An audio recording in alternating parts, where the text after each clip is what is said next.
क्यों पूरी दुनिया में जब भी 666 का नाम लिया जाता है तो लोग डर जाते हैं? क्यों फिल्मों में इसे शैतान का नंबर दिखाया जाता है? क्यों बच्चे तक ये सुनकर चौंक जाते हैं? क्या यह सिर्फ एक अंधविश्वास है या सचमुच बाइबल ने इसके बारे में कुछ गहरा और रहस्यमय कहा है? दोस्तों, जब आप इस पूरे संदेश को सुनेंगे तो आपका डर मिट जाएगा और आपके भीतर नया विश्वास पैदा होगा, क्योंकि परमेश्वर ने हमें 666 का रहस्य इसलिए नहीं बताया कि हम डरें, बल्कि इसलिए कि हम समझें और तैयार रहें। बाइबल में संख्याओं का रहस्य, बाइबल कोई गणित की किताब नहीं है, लेकिन इसमें संख्याओं का गहरा अर्थ है। 7, पूर्णता और सिद्धता। परमेश्वर ने संसार को 6 दिनों में बनाया और 7वें दिन विश्राम किया। 12, परमेश्वर की प्रजा, इसराइल की 12 गोत्रें, यीशु के 12 चेले। 40, परीक्षा और तैयारी। मूसा 40 दिन पहाड़ पर, यीशु 40 दिन जंगल में। तो जब परमेश्वर किसी संख्या का उल्लेख करता है तो उसके पीछे छुपा संदेश होता है। अब जरा सोचिए, जब परमेश्वर ने 666 लिखा तो यह कोई साधारण संख्या कैसे हो सकती है? 3 बार 6 लिखना यानी अधूरापन, अधूरापन और अधूरापन। प्रकाशित वाक्य। 13 का रहस्यमयी दृश्य यूहन्ना पातमोस टापू पर कैद में था। वहां उसने एक अद्भुत दर्शन देखा। समुद्र से एक जानवर निकलता है। उसके 10 सींग और 7 सिर हैं। लोग उसकी पूजा करने लगते हैं। वह 42 महीने तक अधिकार करता है। और फिर यह कहा गया, यहां बुद्धि का काम है। जिसके पास समझ है वह उस जानवर का अंक गिने, क्योंकि वह मनुष्य का अंक है और उसका अंक है 666। प्रकाशित वाक्य 13:18। यहां हमें एक बड़ा सुराग मिलता है। 666 मनुष्य का अंक है, यानी यह ईश्वरीय नहीं बल्कि मानव का प्रयास है जो हमेशा अधूरा रहेगा। पहली सदी का संदर्भ। पहली सदी में ईसाई बहुत बड़े सताव से गुजर रहे थे। नीरो और डोमिशियन जैसे निर्दयी सम्राट, ईसाइयों को शेरों के आगे फेंकना, आग लगाकर जला देना, क्रूस पर लटका देना।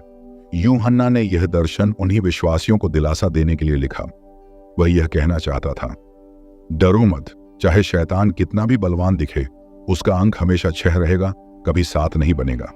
6 क्यों अधूरापन है? 6 दिन काम, 7वां दिन परमेश्वर का विश्राम। 6 यानी मेहनत, संघर्ष, पसीना। 7 यानी पूर्णता, शांति और परमेश्वर की उपस्थिति। इसलिए 6 का अर्थ है अधूरा, असिद्ध, और 666 का अर्थ है अधूरेपन की पराकाष्ठा। शैतान की शक्ति नकली है। वह 7 तक कभी नहीं पहुंच सकता। वह सिर्फ 6 पर ही अटक जाता है। 666 प्रतीक या वास्तविकता? यहां कई सवाल उठते हैं। क्या 666 किसी एक व्यक्ति का नाम है? क्या यह एक व्यवस्था, सिस्टम है? क्या यह केवल शैतान का प्रतीक है? यहूदियों में एक परंपरा थी, गेमाट्रिया। इसमें अक्षरों को संख्याओं में बदला जाता था। जैसे A = 1, B = 2, तो किसी भी नाम का जोड़ 666 आ सकता था। कुछ विद्वान मानते हैं कि यह नीरो सम्राट की ओर इशारा था, लेकिन प्रकाशित वाक्य की खूबी यह है कि यह केवल एक समय के लिए नहीं बल्कि हर युग के लिए है। आज भी 666 की आत्मा अलग अलग रूप में दुनिया में काम कर रही है, हमारी जिंदगी। और 666 दोस्तों, जरा सोचिए, क्या आपको लगता है कि आज की दुनिया में शैतान की ताकत दिन ब दिन बढ़ रही है? लालच बढ़ रहा है, पाप बढ़ रहा है, झूठ और धोखा आम हो गया है, लोग सही और गलत में फर्क खो चुके हैं। यानी 666 की आत्मा हर तरफ फैल रही है। लेकिन याद रखिए, जब आप मसीह में हैं तो आपके माथे पर परमेश्वर की मुहर है। चाहे शैतान कितनी भी कोशिश करे, वह आपको छू नहीं सकता। एक उदाहरण मान लीजिए, आप अंधेरे कमरे में बैठे हैं। अंधेरा बहुत गहरा है, आप डर जाते हैं, लेकिन जैसे ही कोई छोटा सा बल्ब जलता है, सारा अंधकार भाग जाता है। यही फर्क है 666 और यीशु के बीच। 666 कितना भी बड़ा क्यों ना हो, एक साथ यानी परमेश्वर की रोशनी आते ही वह मिट जाता है। दोस्तों, आपने देखा कि 666 अधूरेपन और शैतान की नकली शक्ति का प्रतीक है। लेकिन सवाल यह है, शैतान इस 666 के माध्यम से क्या करना चाहता है? वह इंसानों को कैसे बहकाता है? कैसे लोग उसकी चाल में फंस जाते हैं और उन्हें पता तक नहीं चलता? आज हम शैतान की उन चालों को खोलेंगे जिन्हें वह शुरू से इस्तेमाल करता आया है। और जब आप इन्हें जान लेंगे तो आप पहचान पाएंगे कि कहां-कहां 666 की आत्मा हमारे समाज में काम कर रही है। शैतान की पहली रणनीति नकल, इमिटेशन। शैतान कभी कुछ नया नहीं करता, वह सिर्फ नकल करता है। परमेश्वर ने सत्य दिया, शैतान ने झूठ गढ़ा। परमेश्वर ने जीवन दिया, शैतान ने मृत्यु लाई। परमेश्वर ने चिन्ह दिया, शैतान ने नकली चिन्ह दिया। इसीलिए 666 असली नहीं है, यह 777 की नकल है। यानी शैतान लोगों को यह जताता है कि उसके पास भी शक्ति है, लेकिन असल में वह अधूरा है। जानवर की पूजा और झूठा धर्म। प्रकाशित वाक्य 13 कहता है कि लोग उस जानवर की पूजा करेंगे। यानी शैतान चाहता है कि लोग परमेश्वर को छोड़कर उसकी ओर झुकें। ये कैसे होता है? जब लोग धन को अपना ईश्वर मानने लगते हैं, जब लोग प्रसिद्धि को जीवन का लक्ष्य बना लेते हैं, जब लोग पाप में मजा ढूंढते हैं। यानी जब हम किसी भी चीज को परमेश्वर से ऊपर रख देते हैं तो हम 666 की आत्मा से प्रभावित हो जाते हैं। धोखे का जाल शैतान की सबसे बड़ी चाल है, धोखा देना। यूहन्ना 8:44 कहता है, वह आरंभ से ही हत्यारा है और उसमें सत्य नहीं ठहरता। जब वह झूठ बोलता है तो अपने स्वभाव से बोलता है, क्योंकि वह झूठा है, वरन झूठ का पिता है। शैतान लोगों को यह विश्वास दिलाता है कि पाप करना बुरा नहीं है, थोड़ी सी गलत बात से कुछ नहीं होगा। परमेश्वर दूर है, वो सुनता नहीं है। लेकिन यही उसका जाल है। और जब लोग इस झूठ को मान लेते हैं तो वे धीरे धीरे उसकी मोहर ले लेते हैं। 666 बनाम 777। यहां हमें एक गहरी बात समझनी है। 777 शास परमेश्वर की पूर्णता, 666 शास शैतान की अधूरी नकल। यानी शैतान चाहता है कि लोग 777 को छोड़कर 666 को चुन लें। वह उन्हें यह यकीन दिलाता है कि 666 ही असली है। उदाहरण के लिए, अगर आपके पास असली हीरे की बजाय नकली चमकदार पत्थर रख दिया जाए तो पहली नजर में दोनों एक जैसे दिखेंगे, लेकिन असली सिर्फ एक है।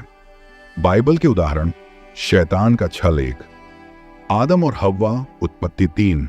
शैतान ने कहा, क्या सचमुच परमेश्वर ने कहा? यानी उसने संदेह डाला और इंसान धोखे में आ गया। 2। मूसा और जादूगर, निर्गमन 7। मूसा ने जब लाठी को सांप बनाया तो मिस्र के जादूगरों ने भी वही किया। यानी शैतान नकली चिन्ह दिखा सकता है, लेकिन अंत में मूसा की लाठी ने सब सांप निगल लिए। 3। यीशु का प्रलोभन, मत्ती 4। शैतान ने यहां तक कि बाइबल के वचन का भी गलत इस्तेमाल किया, लेकिन यीशु ने हर बार उत्तर दिया, लिखा है। यानी परमेश्वर का वचन ही शैतान के छल का जवाब है।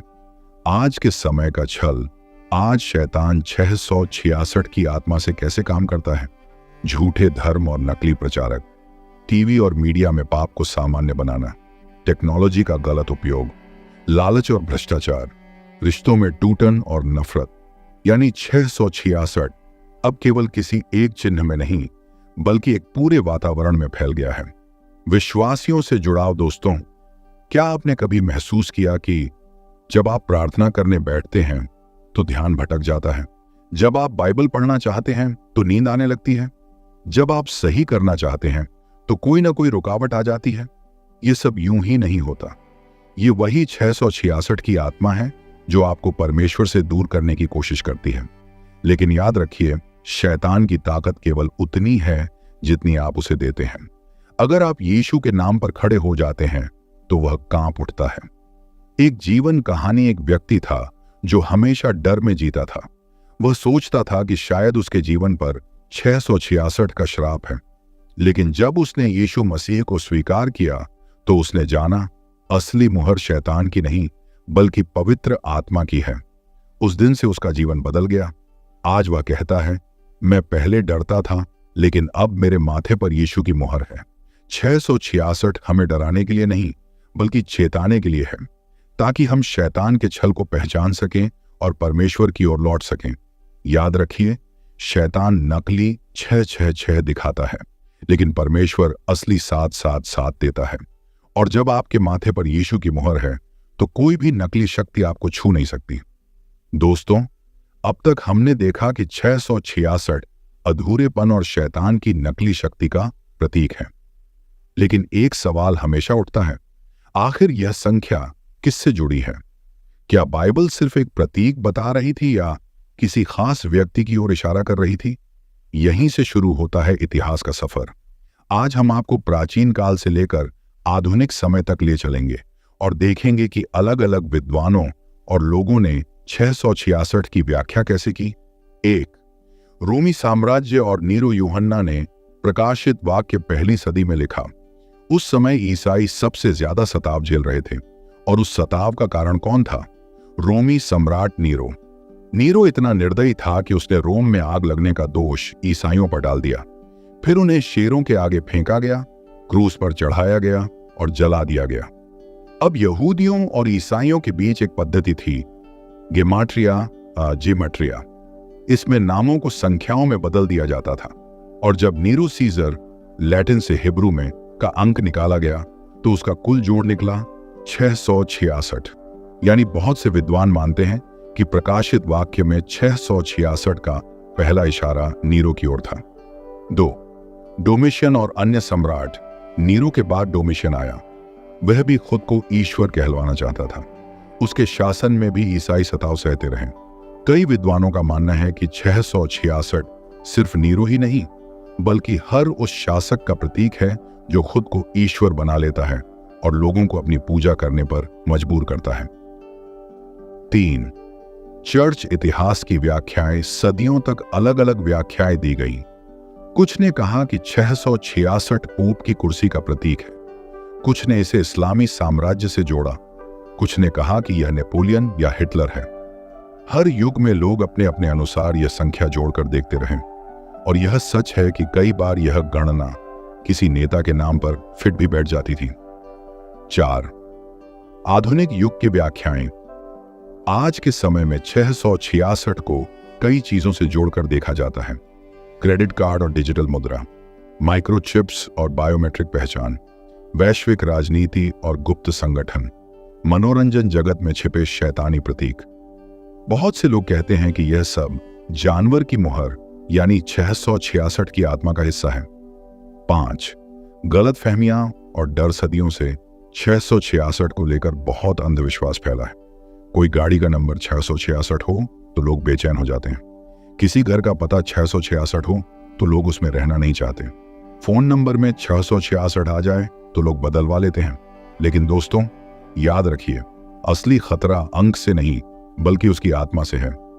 666 केवल कागज पर लिखा नंबर नहीं है, यह शैतान के अधूरेपन और धोखे का प्रतीक है। 6. क्या 666 किसी एक व्यक्ति का नाम है? कई लोग अब भी यह मानते हैं कि 666 किसी खास व्यक्ति की पहचान है जो अंत समय में आएगा, और यह सच भी हो सकता है क्योंकि प्रकाशित वाक्य कहता है, जिसके पास बुद्धि है वह उसका अंक गिने। यानी भविष्य में एक ऐसा शासक उभरेगा जो पूरी दुनिया पर अधिकार करेगा और लोगों को अपनी मुहर लेने पर मजबूर करेगा। वह शैतान की आत्मा से भरा होगा और उसका नाम या उसका प्रतीक 666 से जुड़ा होगा। 7 या फिर यह एक प्रणाली है। लेकिन एक और दृष्टिकोण है, शायद 666 सिर्फ एक व्यक्ति नहीं बल्कि एक पूरी प्रणाली है, एक ऐसी व्यवस्था जो परमेश्वर के खिलाफ खड़ी है, एक आर्थिक, राजनीतिक और धार्मिक शक्ति का मेल जो लोगों को मजबूर कर देगी कि वे परमेश्वर की बजाय शैतान की ओर झुकें। यानी 666 केवल एक चेहरा नहीं बल्कि एक पूरी आत्मिक हकीकत है। विश्वासियों से जुड़ाव। दोस्तों, सोचिए, इतिहास में नीरो, हिटलर, स्टालिन और कई नेता आए और गए। उन्होंने लोगों पर अत्याचार किया, निर्दोषों को मारा और अपनी ताकत दिखाना चाहा, लेकिन अंत में सब मिट गए। यानी 666 चाहे किसी भी रूप में आए वह स्थायी नहीं है, लेकिन परमेश्वर का 777 यानी पूर्णता और विजय सदा बना रहता है। एक कहानी, द्वितीय विश्व युद्ध के समय बहुत से लोग हिटलर को 666 मानते थे। उसकी क्रूरता देखकर सबको यही लगता था कि यही वह जानवर है। लेकिन जब वह गिरा तो लोगों को समझ आया 666 किसी एक व्यक्ति से बढ़कर है। यह शैतान की आत्मा है जो अलग अलग युगों में अलग अलग चेहरों से प्रकट होती है। दोस्तों, अगर आपने ध्यान दिया हो तो आज की दुनिया बहुत तेजी से बदल रही है। जहां पहले सिक्के और नोट से व्यापार होता था, अब सब कुछ डिजिटल हो गया है। जहां पहले सिर्फ राजा रानी का राज चलता था, अब गुप्त शक्तियां और वैश्विक संगठन फैसले कर रहे हैं। जहां पहले चिन्ह या प्रतीक खुले में दिखते थे, अब वे हमारी जेब, मोबाइल और दिमाग तक पहुंच चुके हैं। तो सवाल यह है, क्या आधुनिक टेक्नोलॉजी और राजनीति के पीछे भी 666 छुपा है? क्या दुनिया एक ऐसे समय की ओर जा रही है जहां जानवर की मुहर हर इंसान को लेनी पड़ेगी? 1. डिजिटल युग और 666। आज हर चीज डिजिटल हो चुकी है। बैंकिंग, पहचान पत्र, पासपोर्ट, मोबाइल पेमेंट, ऑनलाइन खरीदारी। सोचिए, अगर एक दिन सारी नकदी बंद हो जाए और सिर्फ डिजिटल आईडी से ही खरीद बिक्री हो सके तो क्या होगा? प्रकाशित वाक्य 13:17 कहता है कि कोई भी खरीद या बिक्री न कर सके यदि उसके पास उस जानवर का चिन्ह या नाम या उसके नाम का अंक न हो। क्या यह भविष्यवाणी आज पूरी होती नजर नहीं आ रही? 2. वैश्विक राजनीति और एक विश्व सरकार। दुनिया धीरे धीरे एक वैश्विक सरकार की ओर बढ़ रही है। एक मुद्रा, एक कानून, एक शक्ति केंद्र। यही तो प्रकाशित वाक्य कहता है। पशु को सारी जातियों, भाषाओं और लोगों पर अधिकार दिया गया। क्या यह वही समय है जब एक एंटी क्राइस्ट उभरेगा और सारी दुनिया को अपने वश में करेगा? 3. माइक्रोचिप और बायोमेट्रिक पहचान। आज हर जगह बायोमेट्रिक सिस्टम काम कर रहा है। Fingerprint, face scan, iris scan. कई देशों में माइक्रोचिप्स हाथ या माथे में लगाई जा रही हैं ताकि लोग आसानी से खरीद बिक्री कर सकें। क्या यह प्रकाशित वाक्य की उस भविष्यवाणी की शुरुआत नहीं है? उसने सबको दाहिने हाथ या माथे पर एक चिन्ह कराया। 4. गुप्त संगठन और षड्यंत्र। इतिहास में हमेशा से गुप्त समाज रहे हैं। Freemasons, illuminati, new world order. लोग कहते हैं कि ये संगठन दुनिया को नियंत्रित करते हैं, नेताओं को उठाते और गिराते हैं और जनता को धीरे धीरे गुलाम व्यवस्था में ढाल रहे हैं। उनका अंतिम लक्ष्य लोगों को परमेश्वर से दूर करके 666 की नकली व्यवस्था में फंसाना। 5.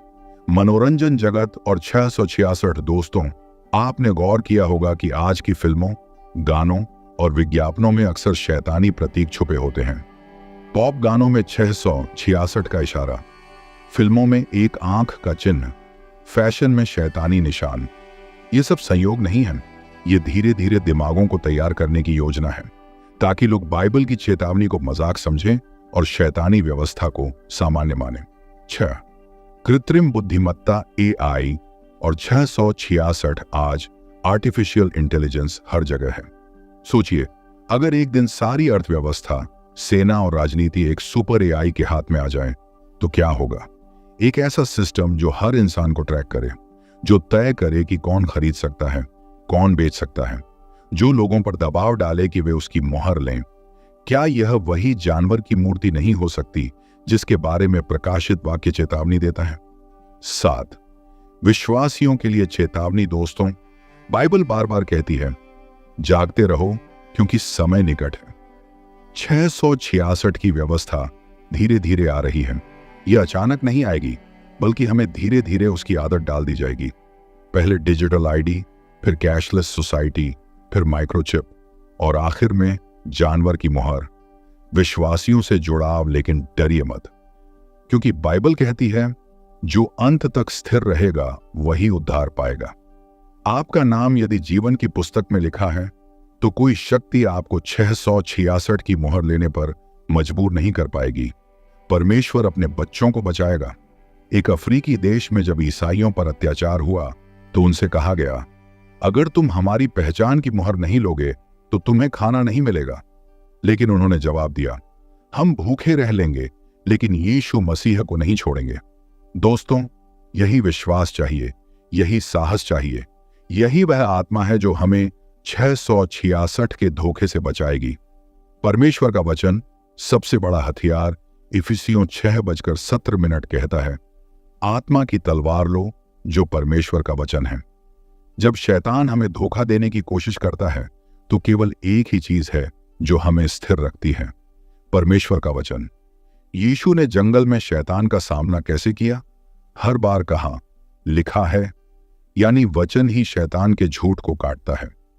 यदि हम वचन को अपने हृदय में छिपा लेंगे तो चाहे 666 की नकली मोहर सामने हो, हम मजबूती से खड़े रह पाएंगे। प्रार्थना की शक्ति। मत्ती 26 41 जागते रहो और प्रार्थना करो कि तुम परीक्षा में न पड़ो। दोस्तों, प्रार्थना हमारी आत्मा को जागृत रखती है। जब हम प्रार्थना में होते हैं तो शैतान का कोई भी प्रलोभन हमें गिरा नहीं सकता।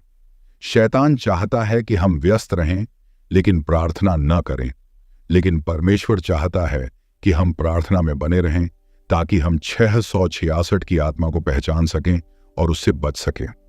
संगति की शक्ति आज के युग में शैतान लोगों को अकेला करने की कोशिश करता है, लेकिन बाइबल कहती है इब्रानियों 10:25 अपनी सभा को ना छोड़ो। जब हम संगति में रहते हैं तो हमारा विश्वास मजबूत होता है। यदि कभी कोई गिरने लगे तो दूसरा उसे उठा सकता है। यदि किसी पर प्रलोभन आए तो बाकी मिलकर उसकी मदद कर सकते हैं। संगति वह सुरक्षा है जो हमें 666 की धोखेबाज आत्मा से बचाती है। यीशु का लहू। अंतिम सुरक्षा शैतान के सामने सबसे बड़ा डर क्या है? यीशु का लहू। प्रकाशित वाक्य 12:61। उन्होंने मेमने के लहू और अपनी गवाही के वचन के द्वारा उसको जीत लिया। दोस्तों, जब हम यीशु मसीह को अपना उद्धारकर्ता मानते हैं तो उसका लहू हमें ढक लेता है।